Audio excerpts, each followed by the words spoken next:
Então, na nossa aulinha de hoje, como eu disse, nós vamos falar um pouquinho sobre ATP, quimiossíntese, fermentação, endossimbiose e fotossíntese. É muita coisa, muita informação, então prestem bastante atenção para que vocês compreendam. Só para a gente retomar, né? Nas aulas anteriores, nós comentamos a respeito da como que foi descoberta a célula, a teoria lá do Robert Hooke, né? Que deu o nome de célula, na verdade ele viu parede celular de células vegetais mortas, da cortiça. Nós falamos sobre a membrana, como que ela é feita, como que as coisas entram e saem da célula. Nós falamos também sobre as organelas, cantei até a musiquinha para vocês na semana passada. E hoje a gente vai falar de metabolismo energético. Muita química envolvida, tem física aqui no meio, hoje está diferenciada essa aula. Então vamos lá, presta atenção. No metabolismo energético, então, o que é metabolismo? Metabolismo são as reações químicas dos seres vivos. É energético porque envolve ou a produção ou o consumo dessa energia. Então, como é que isso funciona? Vamos pensar aqui, vamos entender um pouco esse processo, né? Primeiro, então, os objetivos da aula, conhecer esses metabolismos energéticos, entender esses processos celulares realizados por essas organelas, entender como essas organelas foram parar lá dentro da célula e toda essa ideia aí, né, de todo esse funcionamento dessa parte energética do organismo. Então, imaginem que os seres vivos, eles são como se fossem baterias. Então, nós somos carregados e descarregados constantemente. O processo que vai carregar essa bateria pode ser por fermentação, por quimiossíntese, por respiração, pela fotossíntese, que vai produzir substâncias úteis para que essa bateria seja recarregada. E essa carga da bateria é chamada de ATP, que significa adenosina trifosfato, ou trifosfato de adenina. E esse ATP ele vai ser usado no núcleo para poder produzir ali, duplicar o DNA, para sintetizar proteínas, para fazer o RNA mensageiro, que eu comentei na semana passada. Vai ser usado para o processo de reprodução, para a síntese de proteínas, para os movimentos, para trânsito da membrana ali, né? Transporte ativo, que eu falei também na outra aula. Então, é como se fosse uma bateria. Ela é carregada, forma o ATP, e o ATP, então, vai formar essas outras substâncias aqui. E como que funciona, então, essa bateria biológica?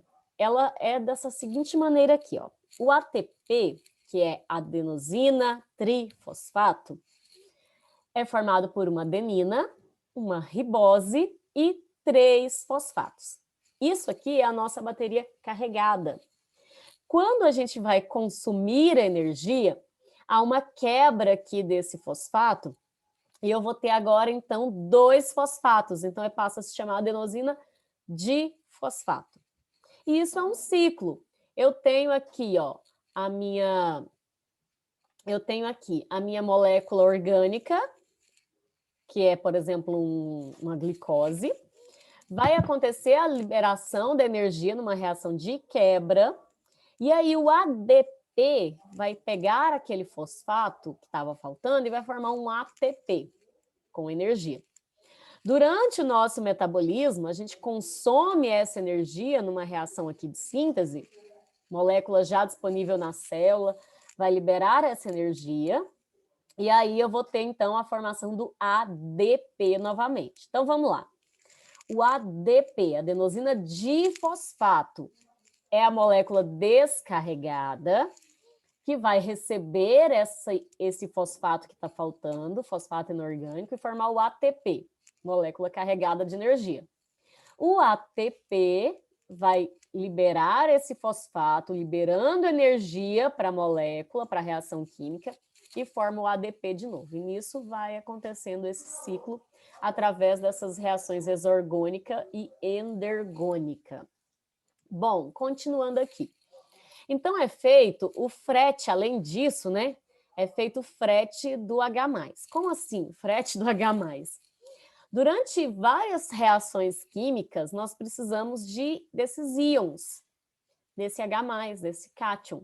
Então, Isso daqui é produzido para que a gente tenha uma molécula que vai transportar esse hidrogênio para um outro processo químico de produção de energia, que a gente vai ver daqui a pouco.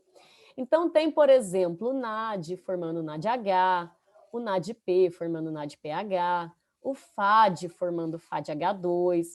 Tudo isso aqui interfere nessa produção de energia também, que a gente vai ver mais para frente um pouquinho, tá bom? Então, imagina o seguinte aqui comigo. Os primeiros seres vivos que estavam aqui no nosso planeta, eles viviam numa terra primitiva onde não tinha comida, tinha uma alta concentração mineral, a lixiviação e o vulcanismo era muito intenso. Então, como esses seres faziam para se alimentar? Já que não tinha nada aqui praticamente. Um processo de produção de alimento é a quimiossíntese, quase que eu falo fotossíntese, é a quimiossíntese. O que é a quimiossíntese? Quimiossíntese é a produção, é a síntese do próprio alimento pelo organismo, só que ao invés de usar a luz, igual na fotossíntese, ele usa a energia liberada numa reação química. Isso é a quimiossíntese. Produção de energia em que a fonte, produção de alimento em que a fonte de energia é uma reação química. Então, a gente tem, por exemplo, né, as ferrobactérias, oxidação de compostos de ferro, as nitrobactérias, oxidação de íons amônio ou nitrito, através da adubação natural, sulfobactérias, oxidação do hidróxido de enxofre. Então, é um processo em que, aqui, ó, eu tenho gás carbônico, eu tenho H2S, vai produzir, eu tenho oxigênio, vai produzir o carboidrato, só que não vai usar a luz, vai usar a energia liberada em uma reação química. Então, esse é um processo em que eles acreditam que os seres primitivos ali, por exemplo, conseguiam produzir seu próprio alimento. Mas e o ATP? E essa energia, né? De onde ela vem?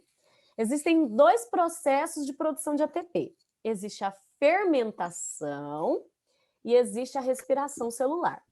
Qual que é a diferença dos dois? A fermentação, ela acontece a partir do momento em que não se usa o oxigênio, tá? Então, na fermentação, não se usa o oxigênio para produzir energia, que é o ATP.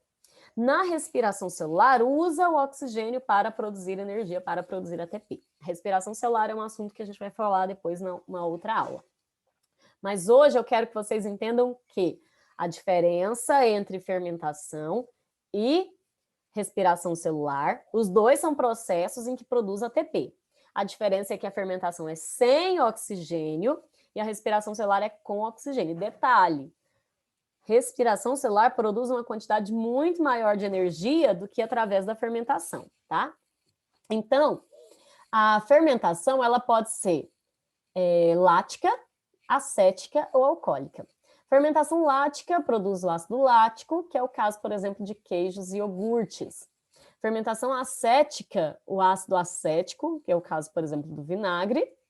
E a fermentação alcoólica vai produzir aqui o álcool etílico ou etanol, e é usado para a fabricação de combustíveis, pães e bebidas.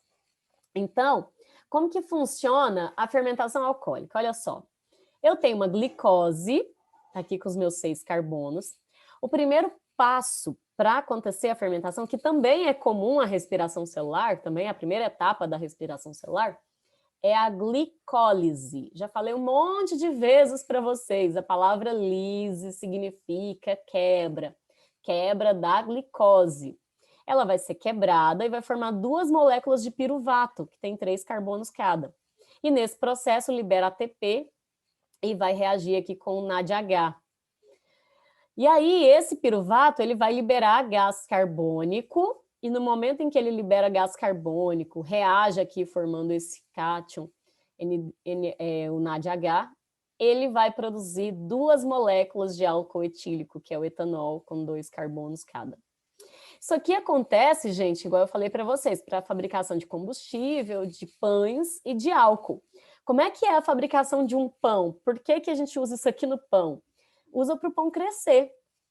Quando você coloca o fermento, normalmente é Saccharomyces cerevisiae, que é um fungo, ele vai reagir se alimentando lá da massa, né, da farinha de trigo, que é um carboidrato, e vai fazer esse processo inteiro aqui e vai produzir gás carbônico. À medida que ele vai produzindo gás carbônico, isso vai se acumulando dentro da massa, por isso que fica aqueles buraquinhos lá dentro, sabe?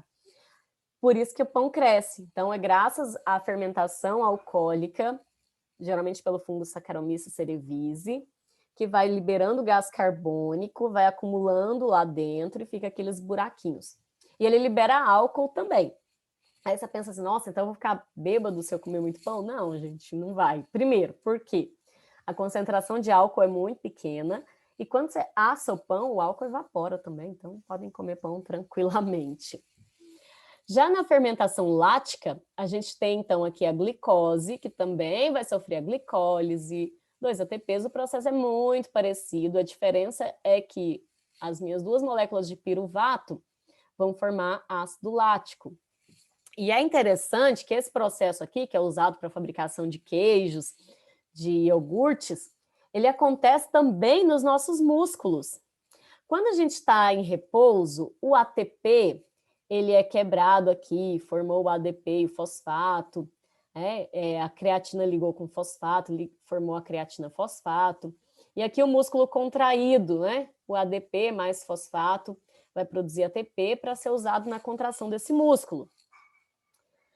E aí, gente, esse processo aqui acontece, por exemplo, você está fazendo lá uma atividade física e aí você está gastando muita energia e o seu músculo precisa continuar trabalhando e você começa a fazer a fermentação lática, porque você consumiu o oxigênio ali do músculo, é uma fonte extra, né, de produção de ATP. Só que ele libera o ácido lático. E o ácido lático, ele é o responsável, ele é como se fosse ali um tóxico, né, que causa as dores nos músculos. Por isso que quando você está um tempo sem se exercitar e você volta, você sente muitas dores, porque o músculo consumiu o oxigênio, começou a produzir energia através da fermentação lática e liberou o ácido lático que causa as dores musculares. Aí você fala assim, mas então por que quando eu continuo me exercitando para de doer? Porque o seu organismo vai se adaptando, vai mandar mais oxigênio para o músculo, então as dores vão diminuindo, vai acontecendo menos a fermentação, mas ela acontece, tá? E quanto à fotossíntese, olha só esse texto. Existem animais que fazem fotossíntese, além da lesma Elysia chlorotica, existe uma espécie de pulgão que realiza um processo semelhante, olha só que legal.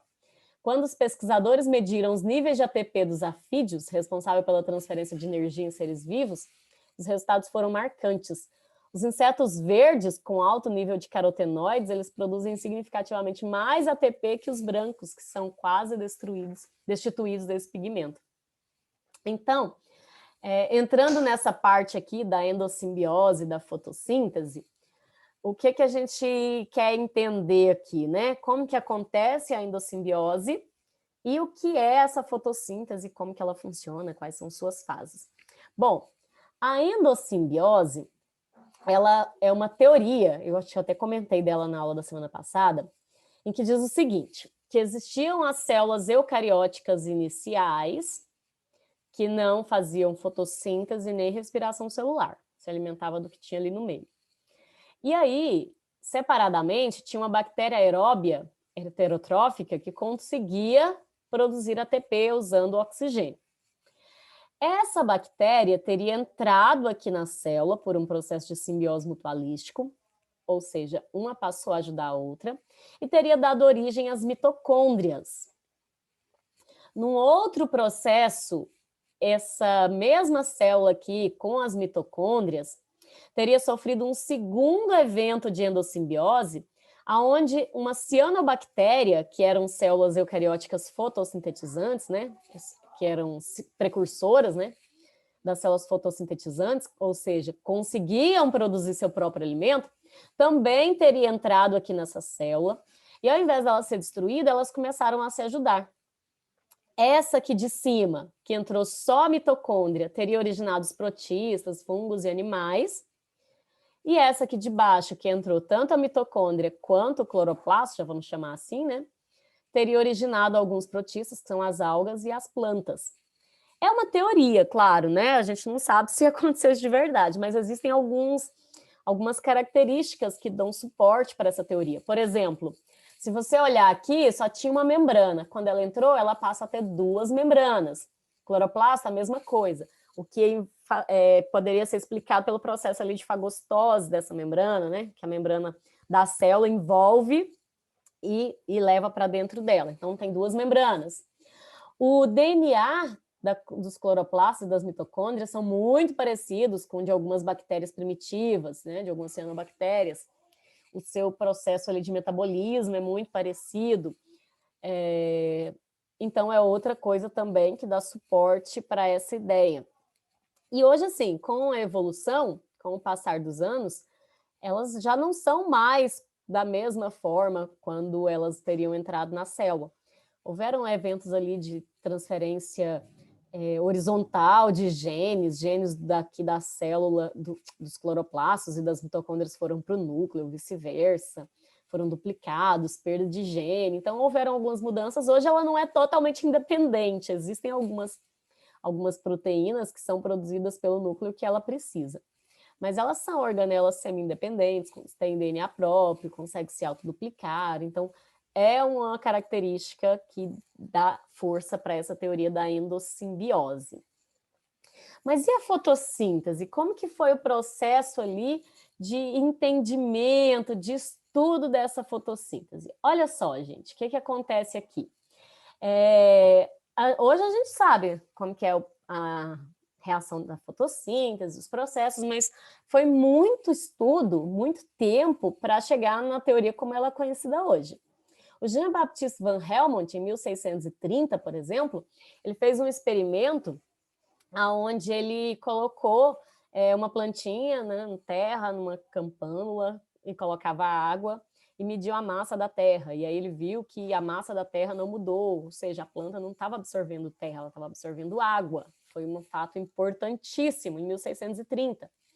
O Stephen Hales, em 1727, ele observou ali a questão da capilaridade, tensão superficial da água, como que a água conseguia subir ali, né, pelos vasos condutores para chegar nas folhas. O Joseph Priestley, em 1771, foi um dos responsáveis pela descoberta aí da presença do oxigênio. Ele fez esse experimento aqui, ó, bem bacaninha. Se você pegar uma vela, colocar dentro de uma campânula sozinha, quando a chama consumir todo o oxigênio aqui dentro, ela apaga. Mas aí o que ele fez? Ele fez isso e colocou uma plantinha aqui. A planta faz fotossíntese, libera o oxigênio e mantém a velinha acesa. O Jean Ingenious também fez outros experimentos ali, onde identificou as estruturas também que formavam, né,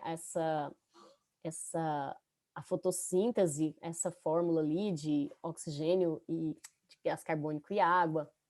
O Nicolas de Saussure também foi o responsável por criar essa fórmula química, realmente. O Frederick Frost Blakeman, ele observou ali, por exemplo, a questão do... o Jean Ingenious foi a questão da luz, a importância da luz. Estou misturando os dois. É muito cientista. Ele viu a importância da luz para a fotossíntese, ele estudou sobre a importância da luz. O Nicolas de Saussure realmente fez a questão da fórmula química, gás carbônico e água para produzir alimento e oxigênio. O Frederick Frost Blakeman, em 1905, ele pesquisou sobre o fator limitante ali, né? Quais eram os fatores limitantes da fotossíntese, o que aumentava, o que diminuía as taxas. Todo esse trabalho ali foi bem interessante também. Então, por muito tempo, as pessoas acreditavam que o oxigênio que era liberado pela fotossíntese vinha do gás carbônico. Até a gente pensa assim, né? Peraí, a planta, você aprendeu isso, né? A planta absorve gás carbônico e libera oxigênio. Dá a entender que esse oxigênio veio do gás carbônico. Mas o Cornelius van Niels, ele fez um experimento, né, com bactérias fotossintetizantes, onde ele colocou ali o gás carbônico mais o H2S, o hidróxido de sulfeto, E aí ele conseguiu produzir a glicose e liberar enxofre. Ou seja, se fosse o oxigênio do gás carbônico, o que ele ia liberar aqui? Ele ia liberar oxigênio. Mas como liberou enxofre, que veio do H2S, então se a gente substituir aqui por H2O, que é a água, mostrou que o oxigênio vem da água e não do gás carbônico. Outros experimentos depois, com oxigênio marcado radioativamente também, comprovaram isso, né? Mas esse experimento foi bem legal para mostrar essa questão. Então, foi criada a equação geral da fotossíntese, gás carbônico mais H2A, né, que pode ser oxigênio, enxofre, na presença de luz, produz glicose, mais esse A, né, pode ser um oxigênio, um enxofre, por exemplo, e água.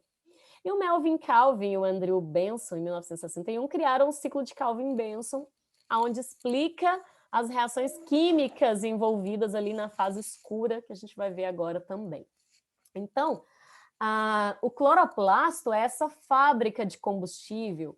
Ele é formado, então, por essas duas membranas que eu comentei, possui o seu DNA, fica inserido aqui nessa região que é o estroma.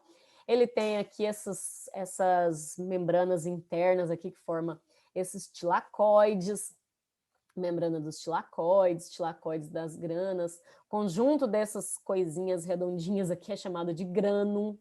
Cada uma dessas estruturas é a grana. Então, todas essas estruturas aqui atuam nesse processo de síntese de alimento para a planta, né? Os plastoribossomos, que são ribossomos que vão sintetizar proteínas também, para que faça a autoduplicação, como eu falei para vocês. E olha só que bacana, gente. Foi feito um experimento para mostrar a questão do espectro de absorção da luz pelos pigmentos fotossintetizantes. Não sei se vocês já viram em física, provavelmente já, mas a cor que a gente vê é a cor que reflete. É a cor que reflete, tá? Então, vocês sabem aí que o arco-íris, por exemplo, né, essa decomposição ali das cores brancas, a cor branca é a união de todas as cores, mas ela é formada por esses comprimentos de onda, são as cores aqui do arco-íris. Quando acontece, então, da gente ver uma cor, é a cor que refletiu. Então, o preto, por exemplo, ele absorve todas as cores, ele não reflete nenhuma. Enquanto o branco, que é a união de todas as cores, reflete todas as cores. Por isso que você usar uma roupa preta, às vezes esquenta mais que você usar uma roupa branca. Branca é ótimo, né? Então, olha só, já que a planta, geralmente é as cores ali verde, amarela, essas cores são as cores que ela reflete. Já caiu essa questão em vestibular, por exemplo, presta atenção nisso aqui. Então, a clorofila A, a clorofila B, os carotenoides, ou seja, os pigmentos fotossintetizantes, eles vão absorver a luz no comprimento de onda em maior quantidade no azul e no vermelho, tá? Não é verde e amarelo. Verde e amarelo, ele reflete. Isso aqui é muito interessante. O verde e amarelo aqui, ele reflete, então ele praticamente não absorve. Ele vai absorver a luz no comprimento de onda do azul e do vermelho. Então, existem a clorofila A e B, e existem outros pigmentos, que são os carotenoides. Todos eles absorvem a luz, mas quem faz fotossíntese é a clorofila A, tá? Então, aqui, a gente tem aqui, por exemplo, né, a taxa de fotossíntese, a produção de oxigênio. No comprimento de onda azul, olha aqui o verde e amarelo, e o vermelho aumenta de novo, tá? Tranquilo essa parte? Qualquer dúvida, me falem que eu dou uma paradinha aqui, gente. Então, a fotossíntese ela é dividida em duas fases, que é a fase clara e a fase escura. A fase clara, ela é chamada assim porque ela depende da luz para ela acontecer, tá? Então, o que vai acontecer aqui? Vão acontecer dois processos, que é a fotólise da água e a fotofosforilação oxidativa. Olha que nome lindo. O que é a fotólise da água? Lise significa quebra, já falei outras vezes. Quebra da molécula de água na presença de luz. Então, a molécula de água é quebrada e libera o oxigênio. Ou seja, gente, isso aqui vai acontecer durante o dia. Precisa de luz para acontecer a liberação de oxigênio. À noite, as plantas não vão liberar o oxigênio. E, além disso, então, eu vou ter a formação desses elétrons livres e a formação desses H+. Na segunda parte da fase clara, que é a fotofosforilação oxidativa, que é essa fórmula linda aqui de baixo, a gente vai ter, então, né, o NADP, que vai reagir com os hidrogênios aqui, né, da quebra da molécula de água, formar o NADPH, lembra dos carreadores que eu falei para vocês? E o ADP, que é aquela bateria descarregada, vai reagir com o fosfato inorgânico e vai formar o ATP, que é a molécula carregada energeticamente. Então, 3 coisas vão ser produzidas aqui como produto final da fase clara. Eu vou ter a liberação do oxigênio lá da molécula de água, eu vou ter a formação do NADPH, vão ter ainda aqui, né, hidrogênios, íons de hidrogênio livre, além de ter também a produção do ATP. Tudo isso aqui, gente, vai ser usado, essa parte de cá, né, fora o oxigênio, vai ser usada na fase escura, ok? Então, o que acontece na fase escura? Olha que coisa linda, gente, o ciclo de Calvin. São várias reações químicas que acontecem na fase escura. Quando eu falo fase escura, deixa eu deixar bem claro aqui para vocês. Não é que ela só aconteça no escuro. Acontece é que ela não depende da luz para acontecer, tá? Por isso que é chamada de fase escura. Então, eu tenho aqui, ó, o dióxido de carbono, gás carbônico, né, o CO2, que vai reagir com esse composto, que é o rubisco, e fixar o carbono, que é a primeira fase. Nesse processo, olha, libera esse 3-fosfoglicerato, um glicídio aqui, e continua aqui a reação. Na segunda fase é a redução, tem o ATP, que é adenosino trifosfato, que foi feito lá na fase clara, vai liberar um fosfato, liberar energia e formar o ADP, e aí vai acontecer a segunda fase, que é a fase da redução, que forma esse outro composto. Aqui, esse outro composto, que é o 1,3-bisfosfoglicerato, ele vai se ligar com o hidrogênio do NADPH, e aí vai formar o NADP+, de novo, e liberar um fosfato inorgânico, que vai ser usado lá na fase clara de novo, tanto NADP+, quanto fosfato inorgânico. E aí forma esse outro composto, que é o gliceraldeído 3-fosfato. E aí vem a fase da regeneração ali da ribulosa. Forma a ribulosa 5-fosfato, que reage com o ATP, formando aqui de novo o ADP. Tudo isso aqui volta para ser usado novamente na fase clara, como eu falei para vocês. E aí forma essa ribulosa 1,5-bifosfato, que origina o rubisco, e aí começa tudo de novo, tá? Então, na fase clara, eu vou ter, ó, deixa eu mostrar aqui no próximo slide, que tem um resuminho. Na fase clara, eu tenho a fotofosforilação e fotólise da água, na presença de luz e clorofila. Então, a água vai reagir, fotólise da água quebrou, o oxigênio vai ser liberado para a atmosfera, o hidrogênio vai se ligar aqui no NADP+, e o ADP vai ligar com aqueles fosfatos que foram quebrados lá atrás, junto com o ADP, formando, então, o oxigênio que foi liberado para a atmosfera, o NADPH, os elétrons aqui, né, os íons de H+, e o... elétron não, né, cátion. E o ATP, certo? No ciclo de Calvin, que é a fase escura, vai absorver o gás carbônico, usar o NADPH, que foi produzido lá na fase clara, os hidrogênios, o ATP, tudo que foi produzido na fase clara, e produzir o carboidrato mais o NADP+, o ADP, o fosfato inorgânico e a água, que tudo vai ser usado aqui novamente na fase clara, tá? Então, essa fórmula que a gente conhece, a equação geral da fotossíntese, nada mais é que juntar essas duas equações e transformar em uma só. O que eu tenho aqui no meu reagente, que aparece aqui no meu produto, eu corto, tá? Só para criar essa equação geral. Então, eu tenho aqui 6 NADP+, eu tenho aqui 6 NADPH, 6 NADP+. Aqui está no reagente, aqui está no produto, corto, corto, não vai aparecer na minha equação geral. Agora, essas 6 moléculas de água que estão aqui no começo, elas não vão ser cortadas, elas vão continuar aqui, ó. Tá vendo? Eu poderia até cortar aqui para tirar essa água. Tem alguns autores, né, que não trazem essa molécula de água aqui, então corta aqui 3, vai ficar só 3 de cá e nenhum de cá. Então fala que absorve água e gás carbônico e produz glicose, que no caso aqui não é uma glicose, é uma triose e oxigênio. Então o que eu tenho? Resumindo, equação geral da fotossíntese, a planta absorve água e gás carbônico, produz seu próprio alimento, que é um carboidrato, nesse caso é uma triose. A fórmula aqui está errada, viu, gente? É um 3 aqui, não um 2. Mais água e mais oxigênio. Tá? Então, a planta, na presença de luz e clorofila, passa por 2 fases, que é a fase clara e a fase escura, absorve água e gás carbônico, produz seu próprio alimento, que é o carboidrato e oxigênio.